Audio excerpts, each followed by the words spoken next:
Good morning, everybody, and welcome to function-based thinking. The assessments of, are we good now? Yes. It popped up earlier. It said we were, okay. Good morning and welcome. The assessment of behavior function typically occurs in the context of developing an individualized intervention or behavior plan. However, the inclusion of function-based practices within the tiers is of great importance for schools implementing PBIS, as it facilitates the development of behavior support continuum.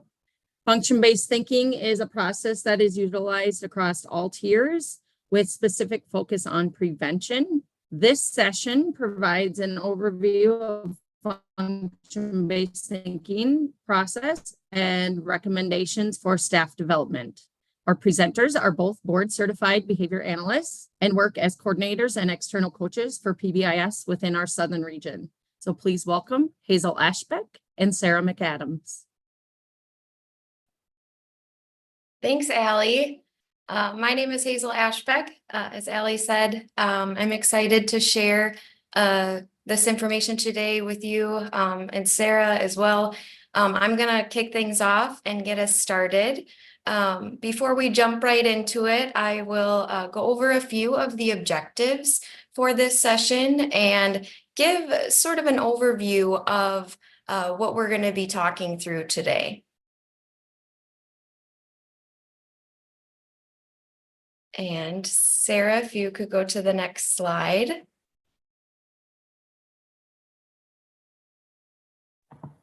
Has it not moved? No.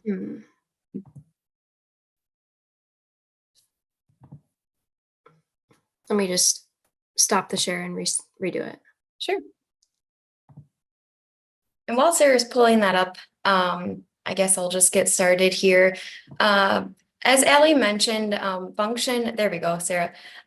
Function of behavior is typically something that is discussed in the context of an FBA, which we typically think of when students are either being referred for special ed evaluation or reevaluation. But there's some new research that has come out that really supports assessing function across all tiers. So not even just within the context of special education, but even really at that universal level, in addition to tiers 2 and tiers 3. So we'll talk about the 4 functions and what they are, and then we will get into the function-based thinking process. And the function-based thinking process is, again, some new research that has come out from Clemson University or Southern Carolina. And it's not necessarily an FBA or a function-based assessment, but rather it is about starting to think about function and starting to hypothesize what that function may be at those different tiers of support. Then I will talk through some different antecedent strategies related to the function-based thinking process. And Sarah will take over after that and talk through some teaching strategies, consequence strategies, and then different ways that we can determine strategy effectiveness. So just to do a basic review so that we're all on the same page and sort of lay the foundation here for this discussion, we want to start out by talking about behavior in general. And all behavior serves a purpose. There was a college professor of mine that said, we do what we do because of what happens to us. And it really is just that simple, whether we're talking about challenging behavior that's displayed by the students we support, or whether we are talking about our own behavior. All behavior serves a purpose or has a function, and we do what we do because of what happens to us. In order for us to really learn how we can change the behavior of our students and our own behavior as well, we need to start to understand why that behavior is happening. So what is the purpose the behavior is serving, or what's the function? And once we look at the events surrounding the behavior and start to identify potential reasons why that behavior is happening, we can then start to address how to change it. I give this analogy frequently, but it's sort of like when we go to the doctor and we let the doctor know what our symptoms are. We'll use congestion or sinus symptoms as an example. If we tell the doctor that we're feeling stuffed up, or sort of having trouble breathing, we say all of the presenting symptoms, and then the doctor will take that information and prescribe a medication or prescribe a treatment. If the doctor told us that they were going to prescribe us pain medication to address sinus symptoms, we would say, hey, that doesn't really make sense. And so it's the same thing when we start talking about behavior. If we prescribe an intervention or a treatment that doesn't necessarily address the function or the cause of the behavior, it's most likely not going to change. And so we need to understand or start to hypothesize why the behaviors are happening before we can really identify a potentially effective treatment or intervention. And there are 4 functions of behavior, or 4 reasons why behaviors happen. And this slide here is a nice little image that shows what those 4 functions are. Now, we know behavior can be more complex than just these 4 things, these 4 reasons, right? But at the base of it all, these are the main reasons that behaviors occur. The first being first to obtain or avoid some sort of sensory stimulation. These behaviors are somewhat complex. We are not going to focus on this function today necessarily. It is a bit different than the other 3 in that it doesn't necessarily require another person or a social aspect to be reinforced. And so these sensory behaviors, as I mentioned, can be somewhat complex, but they occur really to gain or avoid some sort of sensory input. Next, we have escape or avoidant maintain behavior, and these behaviors are performed or are maintained by some sort of escape or avoidance of a situation or activity that is perceived as being unpleasant, uncomfortable, or undesirable. It's important to remember that sometimes this can happen as well to avoid a person potentially, and or another individual, a peer, staff, etc. What we see most common in school settings is to avoid some sort of task related to instruction or academics. The next is attention. And I usually like to say interaction instead of attention, because we tend to think, oh, it's attention seeking, but really this function of behavior describes behaviors that are performed in order to receive some sort of social interaction. And this can either be positive or negative.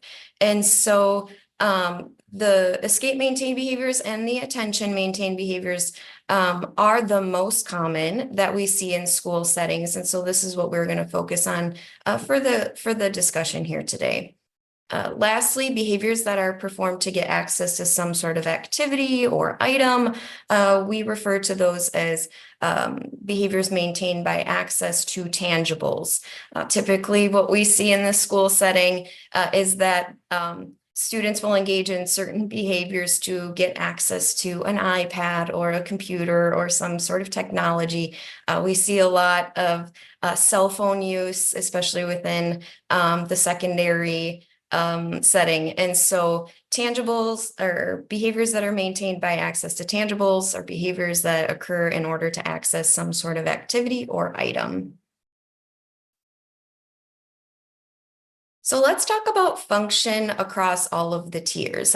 This is sort of a new concept, but within tier 1, which is what we're going to focus on here today, function-based thinking. This is really about the awareness of environmental variables that might be influencing behavior.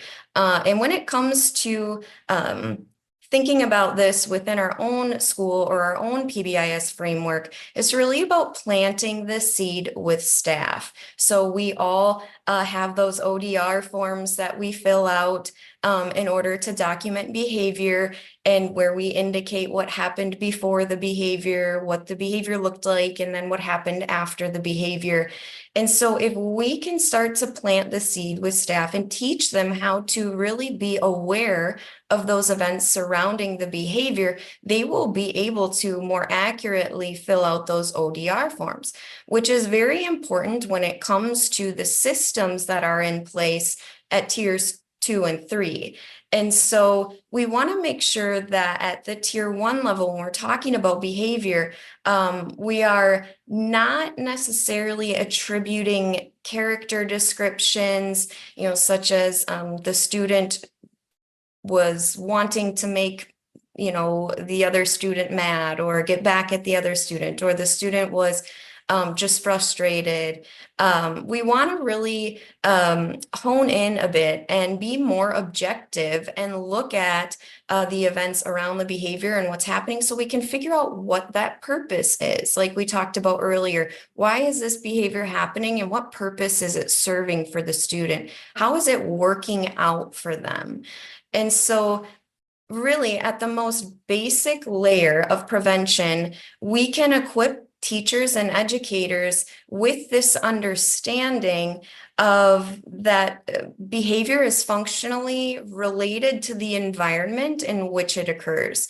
And if we can start to explore the potential contingencies that are in place, then we can really equip educators with the understanding or intention of what strategies may be appropriate to use and what may not. And so they can essentially problem solve in the moment when they're managing behaviors in their classroom.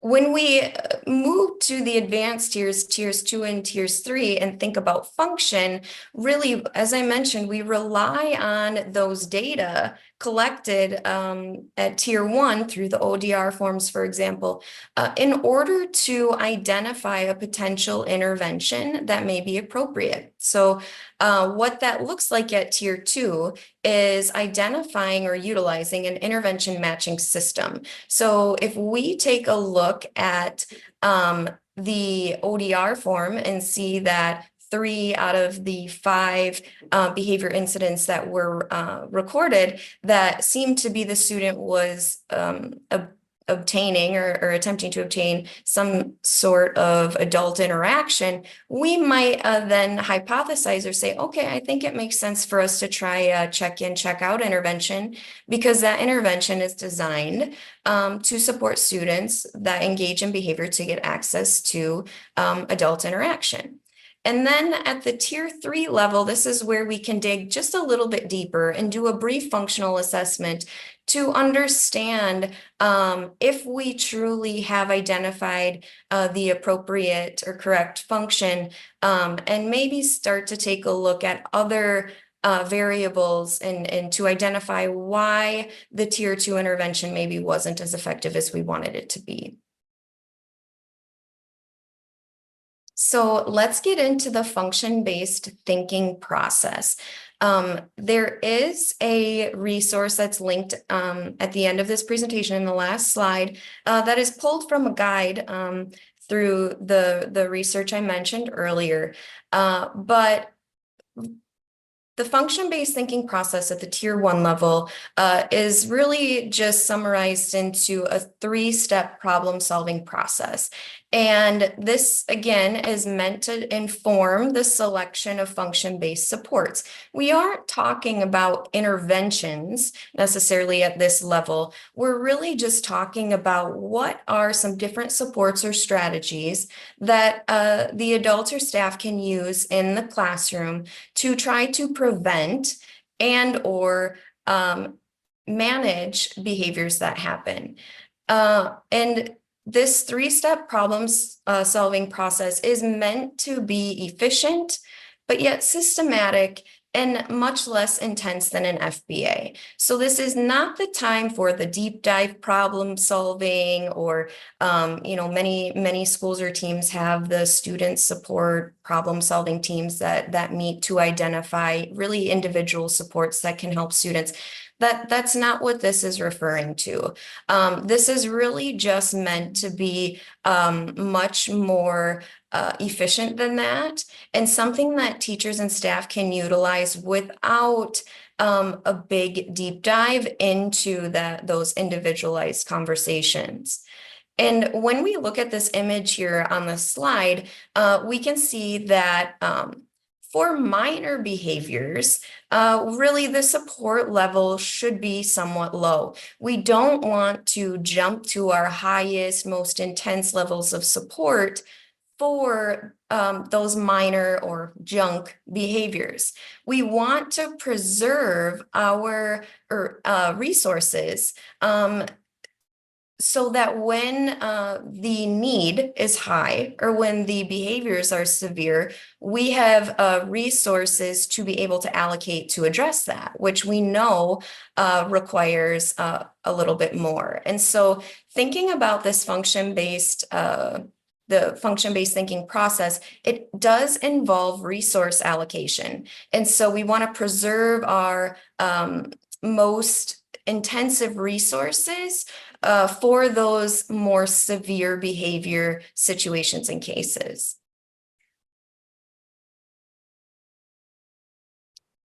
And so function-based thinking is not appropriate if and when the sort of foundational classroom management practices are absent. And really, if challenging behavior is occurring across multiple settings, we would say that function-based thinking is probably not appropriate then either. Also, if the classroom teacher or staff have not observed or directly witness the behavior of concern, we probably wouldn't use this function-based thinking process then either. But this slide shows us exactly when function-based thinking is appropriate. And again, it is supposed to be a quick, systematic way or process to identify potentially effective supports. And it is, again, for those minor behaviors that are not dangerous or causing harm to others.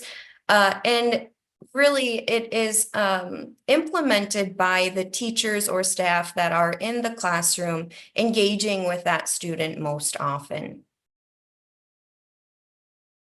So the three-step process. Step number one is to gather information on the behavior, right? That seems to make sense. We don't know what to do or won't be able to identify any potentially effective supports if we don't have information on the behavior.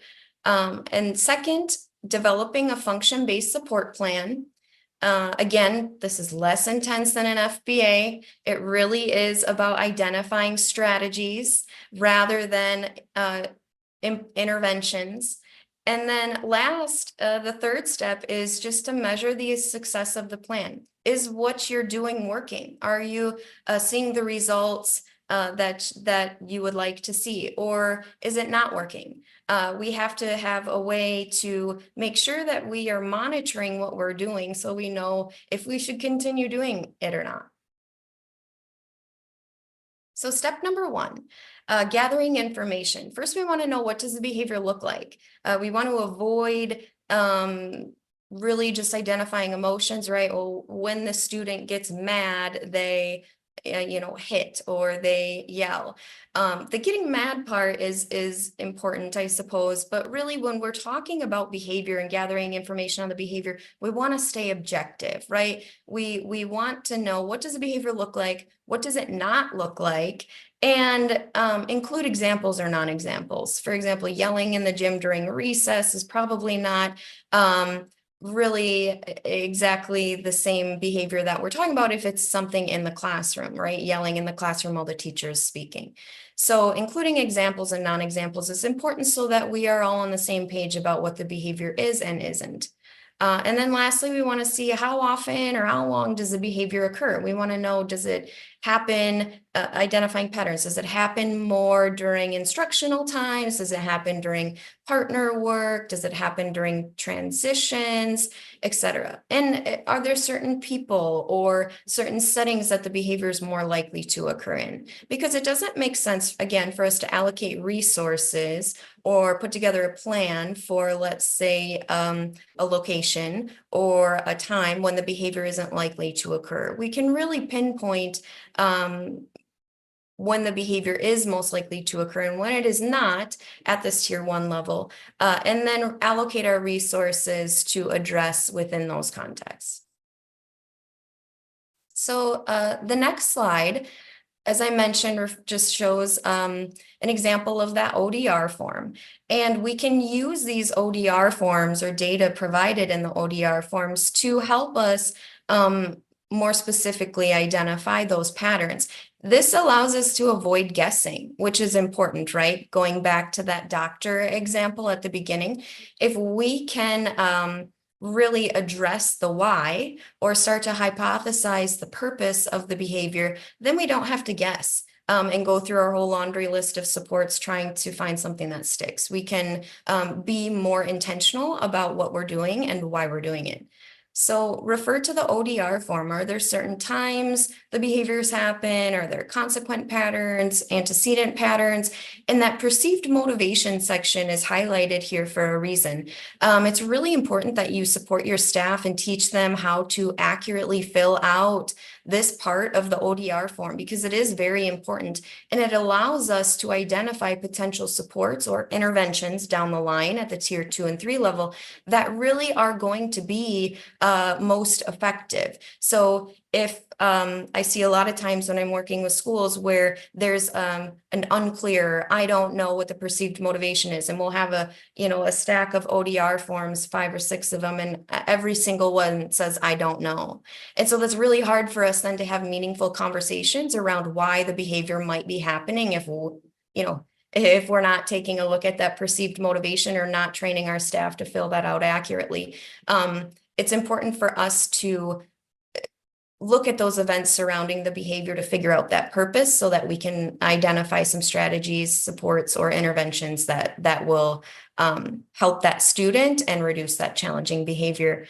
There are data sheets or data resources included in the resource that is shared in here. I put a link in here, page 31, where you can skip right down to those templates for data sheets if you're interested in checking that out. Next, we have antecedent strategies. And as I mentioned earlier, I'm really just going to focus on the attention strategies. But what we're going to do is we're going to break this down into either obtain or getting access to something, and then or avoiding or escaping some other event. So these next 2 slides include tables that are pulled from, again, that resource that has been shared. So first, thinking about if the student is engaging in challenging behavior and we think that it might be to get access to some form of interaction, whether that's peer interaction or adult interaction, you can see this table provides quite a few suggestions or examples of antecedent or proactive strategies that you can use or incorporate into the classroom to address those behaviors. Things like time-based adult attention. So, setting a timer every 10 minutes or every 30 minutes, maybe the teacher will check in with the student. If we hypothesize that the behaviors might be occurring to get access to peer attention or peer interaction, we might schedule some different times throughout that student's day for them to interact with their peers prior to the challenging behavior happening, right? Again, this is the focus on prevention or being proactive. I'm not going to talk through each one of these. We don't have time for that today, but certainly I encourage you to take a look here and to get some ideas for different ways you can proactively support the students that you hypothesize might be engaging in behavior to get access to any one of these things. The next slide is the same thing for behaviors that occur to escape or avoid something. So to escape or avoid some sort of interaction, or to escape or avoid an activity. And again, I'm not going to talk through each one of these, but you can see here that there are quite a few suggestions or ideas, at least for you to start thinking about or brainstorming some ways to prevent these behaviors from occurring in the classroom. I went through that really fast, but we don't have a ton of time. And so I'm going to turn things over to Sarah at this point, and she's going to talk us through some different teaching strategies and how you can take some of these supports or strategies that we've been talking about and teach them to the students. Yes, thanks, Hazel. Yeah, so, if you're going through this function-based thinking process, we can try and prevent as much as we can, but there are going to be situations where the student needs to be able to use an additional skill instead of their challenging behavior to get their needs met. And so that's what we mean by teaching strategies. So we're talking about, what skills do you want to teach? Meaning, how should the student seek the payoff or their function instead? So how do they seek that interaction or that connection? How do they avoid or escape instead in a more appropriate way? Again, I should mention that I know this is not going to be the end goal. We don't always want to give the student, we don't want to say, okay, instead of tearing up their paper to avoid work, they can just request a break. That is going to help us eliminate challenging behavior and make the environment safer for everybody. But I know that in the long term, we want to teach the student to also tolerate doing work and those other things. But to address challenging behavior, this is our first step. So, we can prevent as much as we want with those antecedent strategies Hazel mentioned, and then we can also move into teaching strategies. And so I want to give you all some examples of how this might work related to function.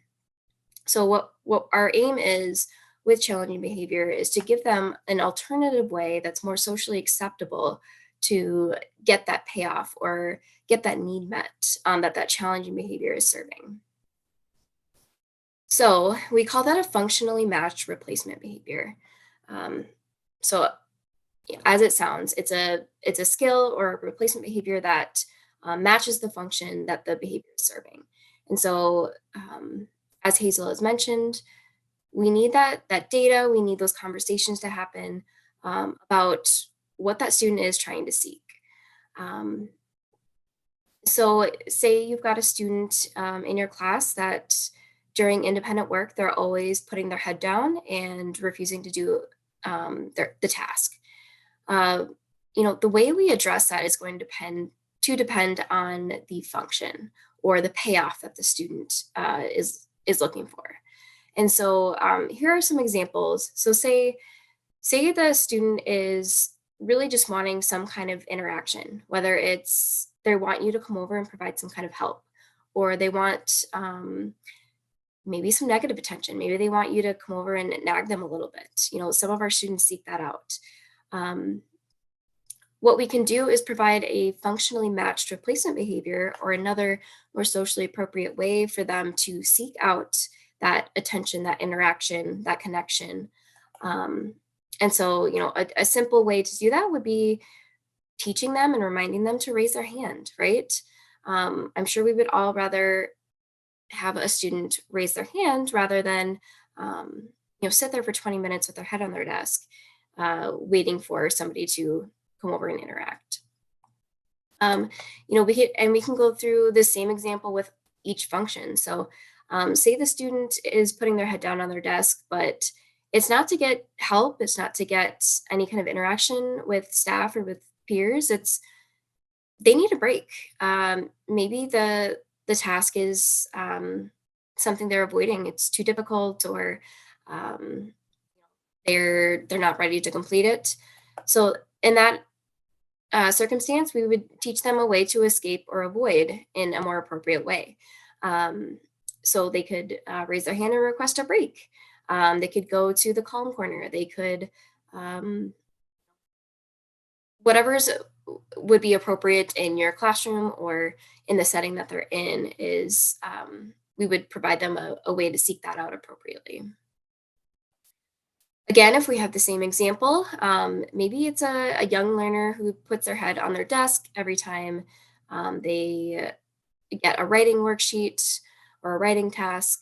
But it's really because they want to use a highlighter or they want to use a colored pencil. We can just teach them a more appropriate way to seek that payoff, right? Teach them a communicative response to get a colored pencil or a crayon to write with. If that gets them doing their work, that's an easy thing we can do, and we can teach them, whether it's vocal, it's using picture cards, signing, gestures, whatever works for that student. And then lastly, again, this one is not as common, or as it's a little more complex when we're looking at feeding function in the school setting. But an example, if we're looking at students either avoiding or trying to access sensory input, we can, again, teach them to either seek out or request a tool to help them. So, maybe it's too loud in the room for them to work, and they're waiting for you to come over and suggest that they go to a quieter room, or bring over their headphones. If they could just walk over and get their headphones, or if they could raise their hand and request the noise canceling headphones, that would be a step towards independence for that learner. Some things to keep in mind with replacement behaviors. We want to make sure that the skill we're teaching or the replacement behavior is easy for the learner. If the student can get out of doing something by putting their head down, or get out of something by jumping through 20 hoops and saying 50 sentences, which one are they going to choose? They're probably going to choose the easier one of just putting their head down, right? That's why we emphasize replacement behaviors needing to be easy. So, if the learner's not only has a few vocal words, or they don't use picture cards, we're probably not going to teach them to exchange picture cards or to make a vocal request. We're going to use whatever mode of communication is easiest for them. We want to make sure that the replacement behaviors are also efficient at getting them what they want. So, in addition to it being as easy or easier than the challenging behavior, we want it to be just as efficient, if not more efficient. So, pushing my desk over might get me my teacher's attention right away, every single time. And so if my teacher teaches me to raise my hand instead to get attention, but my teacher only responds to that 50% of the time, which one do you think the student is going to choose? They're going to choose the one that gets them immediate attention, or the immediate payoff right away every single time. And so we want to make sure, we're making the replacement behavior more efficient. And of course, we also want to consider the context. So what's appropriate for the context of the student? So, a quick example I can think of is, in elementary school, we might have students, I've seen in the classrooms, they put the R, sign language for R, up if they need to use the restroom, right? But maybe in like a high school classroom, or, where students are thinking more about what others are thinking about them and perceiving them, that might not be appropriate. If a student maybe needs to use the bathroom more often, or needs to escape somehow, where we maybe want to use something more discreet in, for example, a high school setting. So just make sure we're keeping the context in consideration, and making it appropriate for that classroom, for that age group, for that learner. So some examples of some different replacement behaviors for the different functions are listed here. I won't read through them all, but you can see, if there's a student, for example, seeking out attention, or that connection or interaction with their student or with their teacher or with another peer, there are many different ways that you can teach them a skill to do that appropriately, without having to engage in challenging behavior. Same with an escape function. Maybe they just need a break. Maybe they need help with the task. Maybe they need an alternative task. Maybe they need something easier. Maybe something more challenging.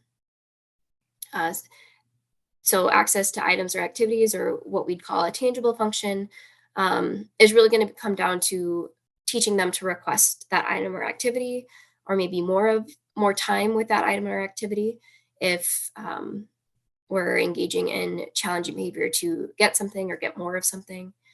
And then again, for that, when we're trying to access or avoid sensory experiences, some examples are listed there. Maybe they need to request a movement break.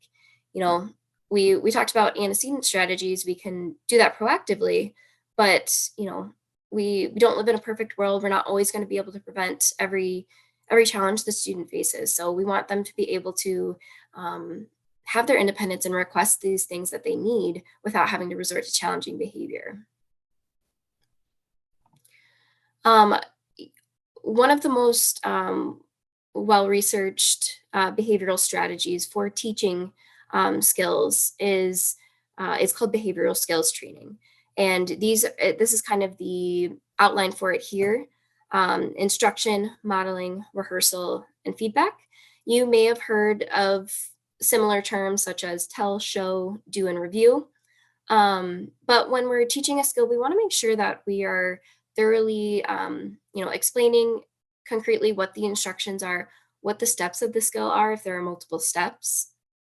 You can use that, if you've heard of a task analysis, you might break down, in 3 to 5 steps of what the skill looks like. Next, you're going to model for the learner what exactly that looks like. So it could be as simple as, remember, if you have a question, this is how you raise your hand. You wait for me to call on you, have somebody call on you, and then you put your hand down and ask your question. This might require multiple demonstrations, especially if it's a more complex skill with multiple steps. But we want to make sure that modeling takes place for that learner so they see a correct example. Next, you're going to want to have your learner rehearse the skill. So I try and think of some examples in everyday life of ways we do this. I know we don't all love to do this, or maybe it's just me, but we all do those fire drills at our workplaces. And sure, we could just have the instructions and wing it when there's a fire someday, but it's so much more effective for us to actually rehearse the alarms going off, us walking out of a specific exit, waiting until we get the all clear. And so we want to make sure we're doing that with our learners as well. So have them practice the skill, and then be sure to provide feedback on how that rehearsal went. So we're providing praise for the things that they did correctly, and we're providing any corrective feedback on things that they can improve upon. And then we'll continue rehearsing until we don't have any more corrective feedback and they're demonstrating the skill appropriately. I did also want to kind of put this reminder in, put this bug in people's ear. When should we teach skills? I want to remind everybody that, if we're thinking of student regulation, we want to make sure that we're teaching these skills when they're regulated, or to use zones terminology, in the green zone. When they're calm, ready to learn, ready to listen, willing to engage, that's when we want to teach these skills. A lot of times I see, we realize that there's maybe a replacement skill that the student needs, but we wait until they start escalating, and maybe whether they're in that yellow or even in that red zone, they're fully escalated. They've already been triggered by whatever antecedent set them off, and then that's when we try and do the teaching. We say, hey, actually, don't start throwing your things. Just say, hey, can I have a break? That's not going to be effective if the first time they hear this is when they're already escalated. We know that our students,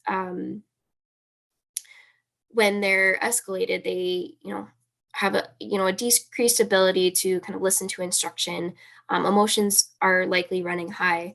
Now is not really the time to teach the replacement skill if we want it to stick, right? And so just as a reminder, we want to teach this when they're, calm, ready to learn. One last thing about teaching strategies is, we can use these teaching strategies, the tell, show, do, review, when they're in a calm, ready to learn state. We do this with a lot of the skills we use as adults every single day. But we also want to include some prompts or cues that can be added to help the student, remember to use the skill. So again, the fire drill example, we've all done a fire drill before, but we still have signs showing where the fire exits are throughout the building. Another example, we were all probably taught, or hopefully taught, in driver's ed or before we got our license a long time ago, that we are not allowed to pass school buses for the safety of children, right? We should all know that, but that doesn't stop us from having signs posted on the back of school buses. They use flashing lights. They have unlawful to pass school bus when lights are flashing written on the back of a school bus so that people remember, right? Or at least new drivers. Hopefully most of us remember without that. But just remember that, even though we've taught the skill in a contrived setting, maybe we still need to support the student to use the skill until they're fluent enough to do it on their own. And so that might include reminding the student at the beginning of the day, beginning of the class, even prior to delivering a known trigger. So especially if the trigger or the antecedent elicits an emotional response by the student, they might, if you deliver it before giving that instruction, that may help them be able to use the skill. So an example, say delivering a multiplication sheet to your 4th grade student triggers or evokes some challenging behavior and an emotional response. If you give them that paper and then say, hey, remember what we practiced, they might already be heightened. They may already be de-escalated a little bit just by seeing that paper. So if we can remind them, hey, I might give you something difficult. Remember, if you need help, you can ask for help. Or if you need a break, you can ask for a break. And then hand them that paper. That's going to be a lot more effective than trying to prompt them after they're already in that heightened state. You can also use pictures or other visual aids posted in the classroom, on their desk, things like that. Again, we use that all of the time in the real world with adults, whether it's the back of the school bus, speed limit signs. I'm sure most of us have the speed limit on our daily commute memorized, but we can use that as a reminder. And so next we're going to talk about consequence strategies, and we're just going to kind of go over some 2 main ways or considerations when thinking about consequences to help shape this more appropriate behavior and minimizing challenging behavior. So what we're trying to do is find ways that we can respond so that the replacement behavior results in a bigger and better payoff than the challenging behavior. This will ensure that the replacement behavior will occur more often than the challenging behavior. And we can do this with desired skills too. So we can do this with the replacement skill of requesting a break, but we can also give bigger and better payoff or consequences for things like tolerating that work task or sitting through a lesson rather than engaging in challenging behavior. And so 2 considerations when thinking about this through function-based thinking is increasing and improving the payoff for the replacement or the top behavior, and decreasing and removing the payoff for challenging behavior. So in a nutshell, just making the consequences better for the things we want to see and not as good for the things we don't want to see. So some ways we can increase or improve the payoff for the replacement behavior. So we can provide immediate access to what they're seeking. So maybe with challenging behavior, if a student puts their head down, maybe we'll provide them attention within 10 minutes. But maybe if they raise their hand instead, you're going to provide that attention right away or within the next 60 seconds. Or you're at least going to say, hey, I see your hands up. I'll be with you in just a couple minutes. We want to make sure, again, that the replacement behavior is more efficient for the learner.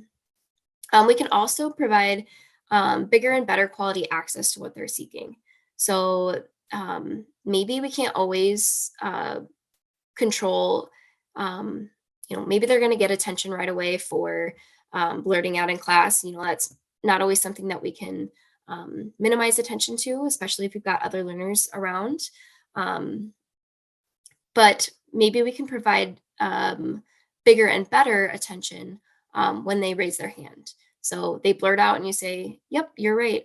And then if they instead raise their hand, you can say, yes, that was correct. Great job. So we can just be more enthusiastic with our attention. We can, if it's tangibles, if they're seeking out M&Ms, they're destroying a room to get a snack, we can provide a bigger and better snack when they use their replacement skill. So those are just some examples of that. Another way we can increase or improve the payoff for replacement behavior is some contrived rewards. So we kind of used the functionally matched consequence in the last slide. We can also build in additional rewards if there are unique situations where we can't always provide bigger and better consequences for the replacement skill. So maybe you reward them with things like getting to take their stuffy to school on Friday, or again, we all have learners that love their iPad. Maybe getting access to their iPad, if they request it appropriately, they get to have headphones and listen to music too, or they get to go to the calm corner and sit in a cozy chair instead of at their desk. There are different ways that we can make the replacement skill more worth it for the student. Token charts are great too. We can use those to provide an additional incentive, but each time that they use their replacement skill, they can earn a token towards a bigger and better reward. On the flip side, we can also try to focus on decreasing or at least removing or at least decreasing the payoff for challenging behavior. So what they're seeking out. So you can be, if you've got a student that's seeking out some kind of interaction, you can, like I said earlier, if they're blurting out during class and you prefer that they raise their hand, you can pull a David shit and say, that's correct, cool, and move on. Be really low key, neutral about your attention. And then if they raise their hand, you can, if they do the replacement skill, you can, again, be very enthusiastic, increase your attention, make a big deal out of it. But again, this is about either removing or at least decreasing the payoff that they get for that challenging behavior. So again, if they're seeking out Skittles, for snack, maybe they're not going to get Skittles if they do so inappropriately, and they're going to get an alternative snack. Okay, so lastly, we'll talk about strategy effectiveness. How do we know that the antecedent strategies, the consequence strategies, the replacement skills we've taught have been effective? So 3 things to keep in mind. One thing I want to say before I get into this is just because challenge behavior is still occurring, it doesn't mean that the strategies are ineffective. If I am trying to implement a strategy at home of eating more vegetables and eating less junk food, I might increase my vegetable intake, but just because I still have some ice cream on the weekends doesn't mean my strategy was a fail, right? So make sure we're keeping in mind the student demonstrates replacement behavior more often. So challenging behavior might still occur, but we're engaging in that replacement behavior more often. That shows us that there has been some success. We can also look at if they demonstrate their replacement behavior with more independence. So if they're not needing as many reminders, if they're not needing a visual prompt or a written prompt throughout the day. And then, of course, the one we all like to focus on is, if you see a decrease in challenging behaviors, that's likely that the strategies were somewhat effective. And so I just wanted to go through, lastly here, a couple examples. I'll talk through this first one, and then I'm hoping we can spend the last 2. Maybe we can get some answers in the chat quick. I know we don't have too much time, but of what you guys think. So the first one, Naya tears her paper and throws items when she wants to escape difficult work. Her case manager recently taught her to raise her hand to request an easier task. Naya still tears her paper and throws items some of the time, but will request an easier task about 50% of the time. So thinking of this example, we want to know, was teaching this replacement skill effective? And if you think back to the last slide, she's still engaging in challenging behavior, and, we might not be where we want to be, where our end goal is, but she's increased her ability to use her replacement skill, and which likely led to decreased challenging behavior. So although it's still occurring, it's occurring at a lower rate, and she's using her replacement skill. So I would say that's effective. I'm going to skip this one for time's sake, but I hope we can type in the chat if you think this strategy was effective and why or why not. So I'll read it out loud. AJ struggles to engage in math class and puts her head down most of the hour. AJ's teacher has offered an incentive of Takis on Fridays if she participates in the first 25 minutes of math class Monday through Friday. AJ continues to put her head down throughout math class and does not show up on Friday. Do you all think the strategies were effective? It sounds like it was mostly a consequence strategy. When why or why not?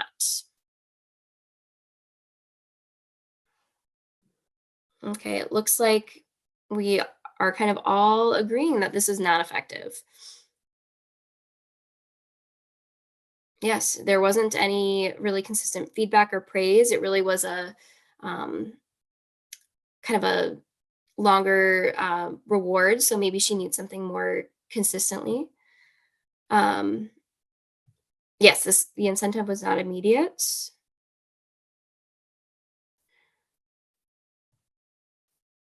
Okay, what would make this strategy more effective if we're thinking about function?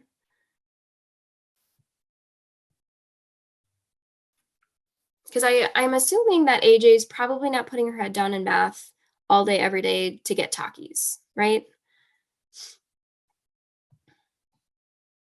Does anyone want to throw in the chat an idea?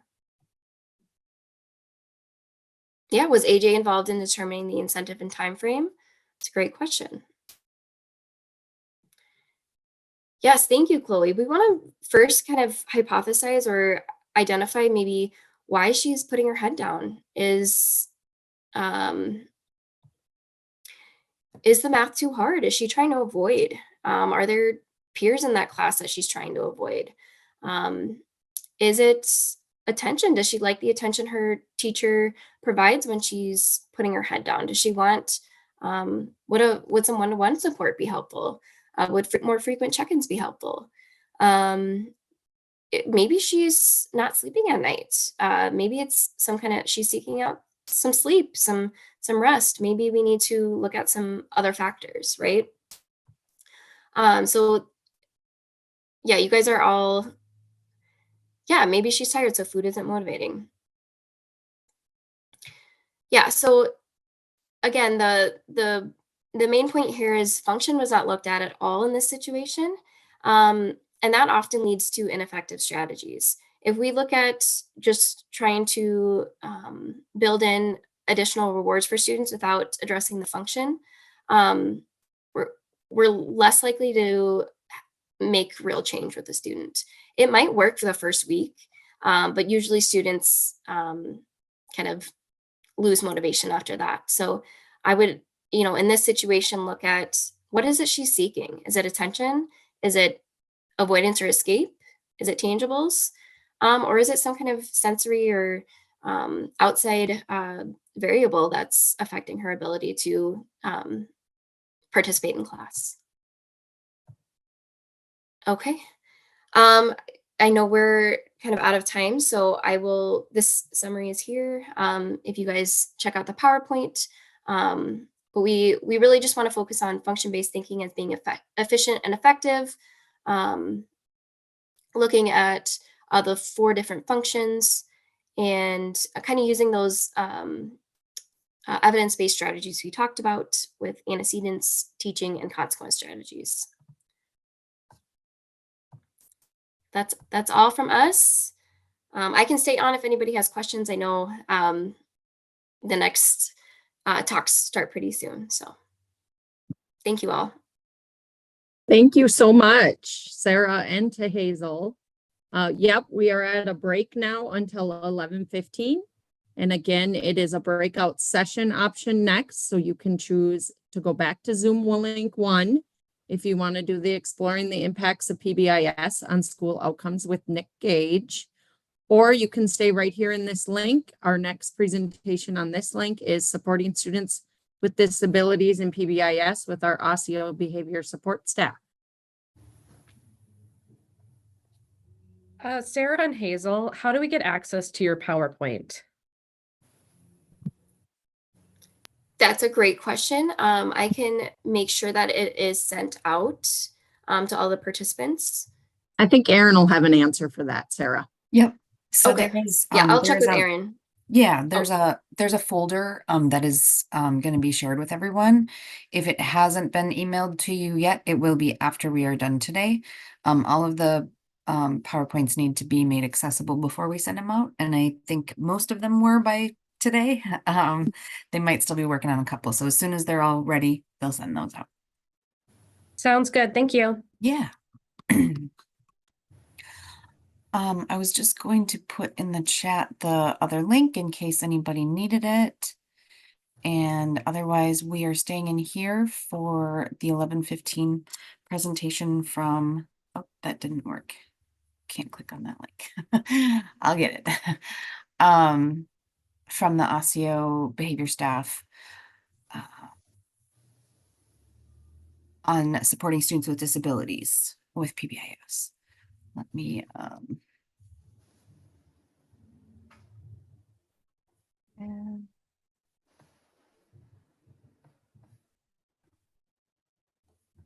let's see if this works. There we go.